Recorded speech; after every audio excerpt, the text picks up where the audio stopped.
एक मुर्गी ने कहा, ये भयानक कहानी एक मुर्गी खाने की है। अच्छा हुआ जो आज रात मैं अकेली नहीं हूँ, नहीं तो मैं आंखें बंद करने की हिम्मत भी नहीं कर सकती थी। बताने वाली मुर्गी शहर के उस हिस्से में रहती थी, जो उस जगह से बहुत दूर था जहाँ ये घटना घटी थी। फिर उसने कहानी सुनाई। बाकी मुर्गियों को ऐसा धक्का लगा कि उनके पर खड़े हो गए। मुर्गी की कलगी नीचे गिर गई। ये बिल्कुल सच है, पर हम शुरू से बताते हैं कि शहर के दूसरे हिस्से के मुर्गी खाने में क्या हुआ था। सूरज अभी डूबा ही था। सारी मुर्गियां अपने दड़बे में चली गई थीं। उनमें एक सफेद पंखों और सफेद पैरों वाली मुर्गी थी। वह रोज एक अंडा देती थी। उसकी बड़ी इज्जत थी। वह अपने अंडे पर बैठी और उसने अपने पंखों को खुजलाया। एक छोटा सा पंख गिर गया। वह बोली, पंख गिर गया। मैं जितना खुजलाऊंगी उतनी ही सुंदर होती जाऊंगी। उसने मजाक में कहा क्योंकि वह बड़ी खुशमिजाज थी। मुर्गियां दड़बे में पास पास बैठी थीं, वहां अंधेरा था। जिस मुर्गी का पंख गिर गया था, उसके पास वाली मुर्गी सोई नहीं थी। उसने मुर्गी की बात सुनी तो थी, पर ऐसा जाहिर किया जैसे नहीं सुनी। पड़ोसी के साथ शांति से रहने के लिए यही होशियारी रखनी चाहिए। पर वह अपनी साथ वाली मुर्गी को बताए बिना नहीं रह सकी। तुमने सुना अभी क्या कहा गया? मैं नाम तो नहीं लूंगी, पर हम में से एक मुर्गी सुंदर दिखने के लिए पंख उखाड़ रही है। मैं मुर्गा होती तो उससे नफरत करती। मुर्गियों के घर के ठीक ऊपर उल्लुओं का परिवार रहता था। उनके कान बहुत तेज होते हैं।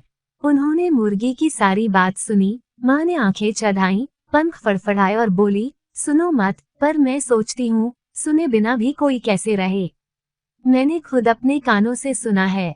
कानों के झड़ने से पहले हमें बहुत कुछ सुनना पड़ता है। मुर्गा खाने में एक मुर्गी अपनी सारी शराफत और शर्म भुलाकर मुर्गे के सामने ही अपने पंख उखाड़ रही है।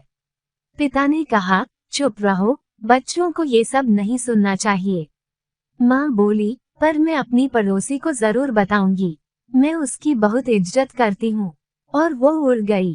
ट्वीट, टुहू। दोनों उल्लू बोले और इतनी ऊंची आवाज में कि कबूतरों ने भी सुना। तुमने सुना? क्या तुमने सुना? टुहू, एक मुर्गी है जिसने एक मुर्गे के लिए अपने सारे पंख उखाड़ डाले।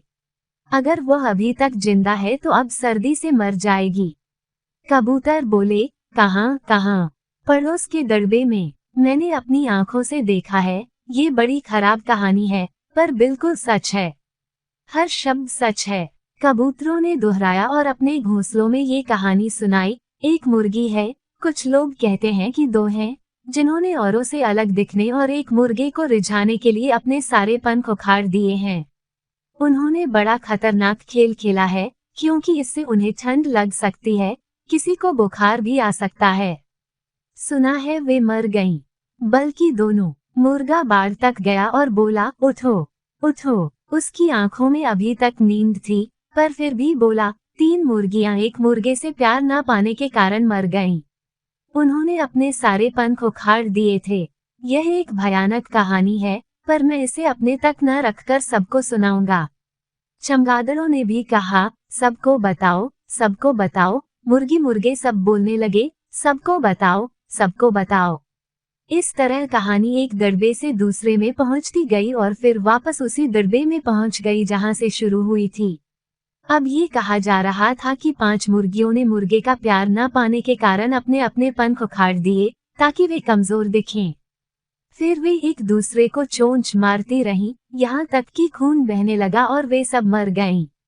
यह उनके परिवार के लिए शर्म की बात थी और मालिक का बहुत नुकसान हुआ। जिस मुर्गी का एक पंख गिरा था, वो इस कहानी को पहचान भी नहीं पाई। वो एक शरीफ और इज्जतदार मुर्गी थी। वह बोली, मैं ऐसी मुर्गियों से नफरत करती हूँ, पर ऐसी और भी होंगी। ऐसी बातें छिपानी नहीं चाहिए। मैं इस खबर को अखबार में छपवाने के लिए जो कर सकती हूँ, करूँगी, जिससे सारे देश को पता चले। उन मुर्गियों और उनके परिवार के लिए यही ठीक रहेगा। और यह खबर अखबारों में छपी। ये बिल्कुल सच है कि एक छोटा सा पंख 5 मुर्गियां बन गया।